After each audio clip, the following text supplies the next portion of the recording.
So we are going to review the next part of the Idaho 4 Moscow murders Bryan Kohberger hearing from April 9th. And I did part 1, so if you haven't seen that, go look for that below. But here's part 2.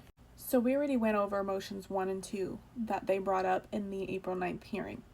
Now we're going to go over motions 3. I'm one page too far. So motion 3 is who is going to be in the courtroom, i.e. the victims, families, etc. Immediate family members, so then they start talking about their document S1, which is a proposed exhibit, and an immediate family list. The state was trying to place Bryan's immediate family on notice to potentially be called as witnesses for the trial. What that does, by placing the defendant's family on a witness list, it excludes them from attending the trial, and that just seems inhumane and not appropriate. So they have not been subpoenaed yet, but the state attorney, they said that they had never interviewed them, and went on to argue how, Bryan has been in solitary for 2 years and it's going to be 3 by the time the trial comes around, and that he's very dependent on his family with his autism spectrum diagnosis. Parents would attend every time if they could, but they just can't afford to travel. And went on to then talk about different cases, and she cited a 1948 ruling where family, friends, and counsel should all be able to be in attendance for the defendant. She talked about a 1990 case where a family was subpoenaed and so they couldn't attend, which eventually led to a guilty verdict. And Iowa, a case out of Iowa in 2020 where conviction overturned when family was prevented from attending. So that's very recent. She said that they were interrogated in the middle, right in the middle of the night on video, and avoids tailoring the testimony concerns that the state is alleging. If they are called, they wanted to have them do it very early on so that they can attend the rest of the trial. And stress that it's very important that the jury sees Bryan's family sitting behind him during trial, because it can give the illusion that they don't support him or they think that he's guilty of this. The state got up and said that the judge will order conduct, they will instruct witnesses, and they're not going to subpoena. The judge said, is there any way to have the family on the first part of the trial? So they will not be hostage to, and he said, this trial will not be hostage to your narrative. It will be out of order. So he's basically saying, you're not going to dictate how the order goes for who testifies and when in this trial. It's going to happen the way that it's going to happen, and therefore he doesn't see a problem with the family being on the stand in the beginning if they have to be. Then the state got back up, and Ashley Jennings said that she takes issue with the defendant being able to dictate how the state presents its case, but that they could do it. And it's not him who's dictating, it's actually the judge who just said, I'm not going to allow your narrative to run this timeline. The judge ended by saying he sympathizes with the family, that they didn't do anything, and he doesn't know why state wants to call. He was kind of speculating, saying he saw the defendant's motion regarding Amazon account purchases and that it was a shared account. Maybe it's related to that, but he wasn't sure, and he is thinking he didn't have an issue with them going first, and that the state shouldn't either.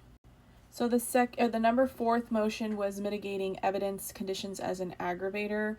So this is regarding Bryan's autism, and the fact that, and talked about how he can potentially speak longer than normal, how he sits, he's very stoic and doesn't really move much. He holds his gaze and his hands in certain positions for long periods of time, and she wants to prevent the state from using this against him. She's worried about the interviews of the fellow students that media did. She doesn't want them used against him because they didn't have kind things to say about Bryan.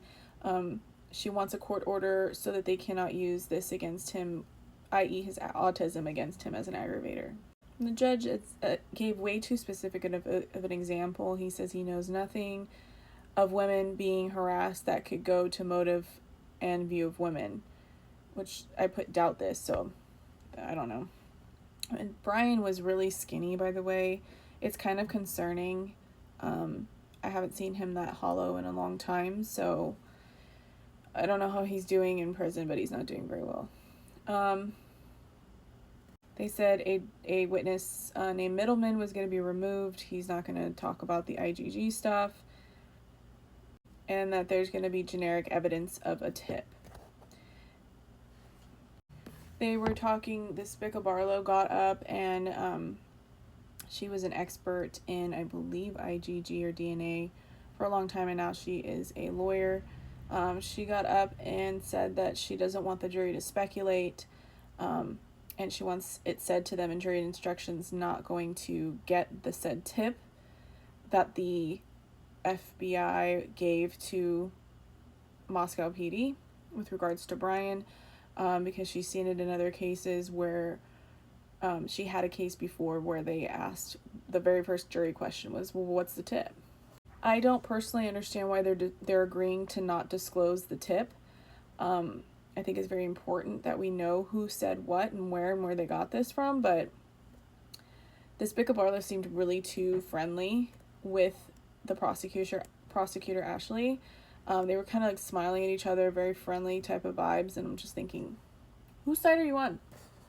The state got up and said that their motion about there's thousands of tips, there was the Brian Kohberger tip, worried defense will insinuate other people as being the perpetrator. This case is full of alternative perpetrators. State worried will mention names without specifically connecting the third party and wants due notice of their intent to do this. So they're concerned if the defense is going to try to point the finger at somebody else, that they're not going to see it coming, and they don't want that happening either. So Anne got back up and said, we're not going to be throwing spaghetti at a wall and hoping something sticks. The judge says definitely we'll have to connect the alternative if they have an alternative suspect, and not just mention generic names. Wants to hear proffers before the pretrial. Defense suggests more than one perpetrator did this, according to their experts, and the judge says it's generic, wants more specific and identifiable evidence. So there you have it. That's motion 3 and 4, and this is part 2 of the April 9th hearing for Idaho 4 Moscow Murders Brian Kohberger trial that is going to be happening in August. We are going to continue through, starting with motion 5 in my next video, so make sure you give a like and a follow so you can keep following along.